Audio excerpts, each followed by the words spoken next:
ദൈവത്തിന് മഹത്വം. ഏവർക്കും സ്നേഹവന്ദനം. ഇന്ന് ഞാൻ നിങ്ങളോട് പറയുവാൻ പോകുന്ന ആ ചിന്ത, സ്പിരിച്വൽ തോട്ട് എന്ന് പറയുന്നത് യേശു എന്തുകൊണ്ട് പ്രാർത്ഥിച്ചു എന്നുള്ള വിഷയമാണ്. വിശുദ്ധ മർക്കോസിൻ്റെ സുവിശേഷം 1-ാം അധ്യായം 35-ാമത്തെ വാക്യം നമുക്ക് വായിക്കാം. മർക്കോസ് 1:35. അധികാലത്ത് ഇരുട്ടോട് അവൻ എഴുന്നേറ്റ് പുറപ്പെട്ട് ഒരു നിർജ്ജന സ്ഥലത്ത് ചെന്ന് പ്രാർത്ഥിച്ചു. അവനെന്ന് പറഞ്ഞാൽ യേശു കർത്താവ്.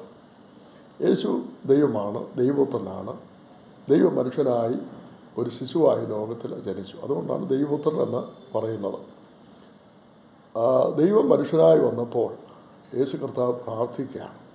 അനേക വാക്യങ്ങൾ യേശു കർത്താവിൻ്റെ പ്രാർത്ഥനയെക്കുറിച്ച് നമുക്ക് സുവിശേഷങ്ങൾ വായിച്ച് മനസ്സിലാക്കുവാൻ സാധിക്കും. യേശു എന്തിനാണ് പ്രാർത്ഥിച്ചത്? യേശു ദൈവപുത്രനാണ്, ദൈവത്തിൽ പ്രാർത്ഥിക്കേണ്ട ആവശ്യമുണ്ടോ? ഇല്ല. എന്നാൽ ദൈവം മനുഷ്യവേഷം സ്വീകരിച്ചപ്പോൾ ആ മനുഷ്യത്വം ദൈവത്വത്തിൽ ആശ്രയിക്കുകയാണ്. കാരണം God is A supreme being. ദൈവം സൃഷ്ടാവാണ്, ദൈവമാണ് ശ്രേഷ്ഠനായ വ്യക്തി.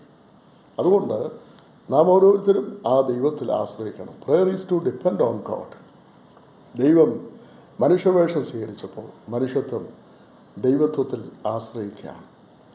രണ്ടാമതായിട്ട് യേശു കർത്താവ്, Jesus has set a good example for us. നമുക്കൊരു നല്ല മാതൃക കർത്താവ് വയ്ക്കുകയാണ്. ദാറ്റ് വി മസ്റ്റ് ഓൾസോ പ്രേ.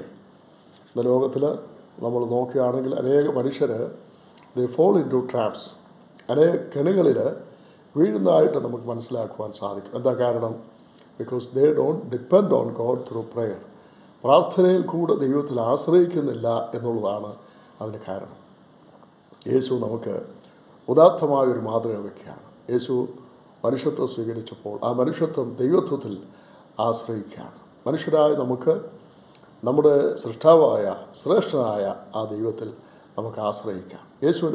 യേശുവിനെ പോലെ പ്രാർത്ഥിപ്പാൻ നമുക്ക് ദൈവസന്നിധിയിൽ നമ്മെ സമർപ്പിക്കാം. അതിന് ദൈവം നമ്മെ സഹായിക്കട്ടെ. Thank you.